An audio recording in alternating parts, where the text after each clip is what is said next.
ಎಲ್ರಿಗೂ ಸ್ವಾಗತ. ಹೋಳಿ ಹುಣ್ಣಿಮೆಯ ದಿನ ಈ ಸಣ್ಣ ಕೆಲಸ ಮಾಡಿ, ನಿಮ್ಮ ಮನೆಯಲ್ಲಿರುವ ದಾರಿದ್ರ್ಯ ನಿವಾರಣೆಯಾಗುತ್ತದೆ.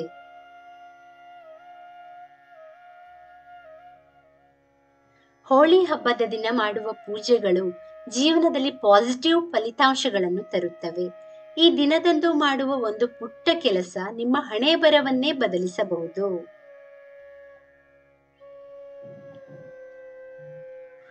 ಹೋಳಿ ಹುಣ್ಣಿಮೆ ಪೂಜಾ ವಿಧಾನ. ಹಿಂದೂ ಸಂಪ್ರದಾಯದಲ್ಲಿ ಹಬ್ಬಗಳಿಗೆ ಸಾಕಷ್ಟು ಪ್ರಾಮುಖ್ಯತೆ ನೀಡಲಾಗಿದೆ.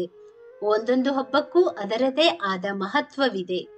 ಈ ಹಬ್ಬಗಳ ಸಮಯದಲ್ಲಿ ನಾವು ಮಾಡುವ ಕೆಲವು ಕೆಲಸಗಳು ನಮ್ಮ ಅದೃಷ್ಟವನ್ನು ಬದಲಿಸಬಹುದು.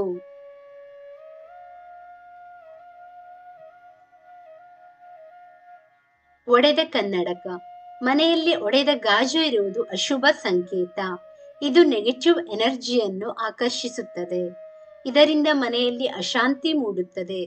ಕುಟುಂಬದ ಸದಸ್ಯರ ಅನಾರೋಗ್ಯಕ್ಕೆ ಕಾರಣವಾಗುತ್ತದೆ. ಹೋಳಿ ಹಬ್ಬದ ಪೂಜೆಗಾಗಿ ಮನೆಯನ್ನು ಸ್ವಚ್ಛಗೊಳಿಸುವಾಗ ಒಡೆದ ಗಾಜುಗಳಿದ್ದರೆ ಅವುಗಳನ್ನು ಹೊರಗೆ ಎಸೆಯಬೇಕು.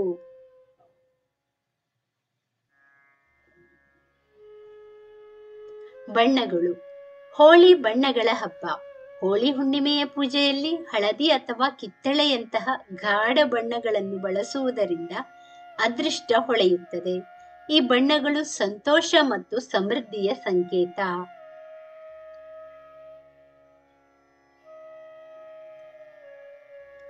ಸರಿಯಾದ ದಿಕ್ಕು.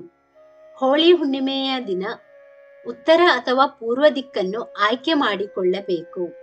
ಈ ದಿಕ್ಕುಗಳು ಮಂಗಳಕರ ಎಂದು ಶಾಸ್ತ್ರಗಳಲ್ಲಿ ಹೇಳಲಾಗಿದೆ. ಇದರಿಂದ ಪೂಜೆಯ ಫಲ ದೊರೆಯುತ್ತದೆ.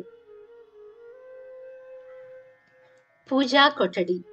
ಪೂಜಾ ಕೊಠಡಿ ಮನೆಯ ಈಶಾನ್ಯ ದಿಕ್ಕಿನಲ್ಲಿರುವುದು ಉತ್ತಮ. ಈಶಾನ್ಯ ದಿಕ್ಕನ್ನು ಅತ್ಯಂತ ಪವಿತ್ರ ಎಂದು ಪರಿಗಣಿಸುವ ಕಾರಣ ಈ ದಿಕ್ಕಿನಲ್ಲಿ ಹೋಳಿ ಪೂಜೆಯನ್ನು ಮಾಡುವುದರಿಂದ ದೇವರ ಅನುಗ್ರಹ ದೊರೆಯುತ್ತದೆ. ಮನೆಯನ್ನು ಸ್ವಚ್ಛಗೊಳಿಸಿ. ಚಪ್ಪಲಿ ಮತ್ತು ಬೂಟುಗಳನ್ನು ಮನೆ ಬಾಗಿಲ ಬಳಿ ಇಡಬೇಡಿ. ಅಲ್ಲದೆ ಹಳೆಯ ಅನುಪಯುಕ್ತ ವಸ್ತುಗಳನ್ನು ಮನೆಯಿಂದ ಹೊರಗೆ ಹಾಕಿ. ಅಡುಗೆ ಮನೆಯನ್ನು ಸ್ವಚ್ಛವಾಗಿಟ್ಟುಕೊಳ್ಳಿ.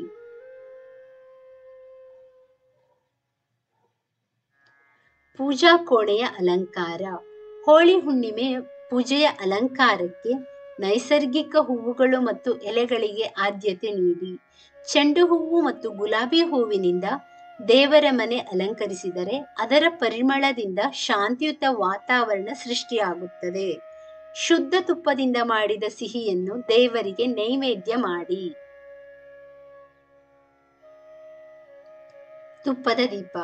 ಈ ದಿನದಂದು ದೇವರಿಗೆ ತುಪ್ಪದ ದೀಪಗಳನ್ನು ಬೆಳಗಿ. ಇದರಿಂದ ನಕಾರಾತ್ಮಕತೆ ದೂರವಾಗುತ್ತದೆ.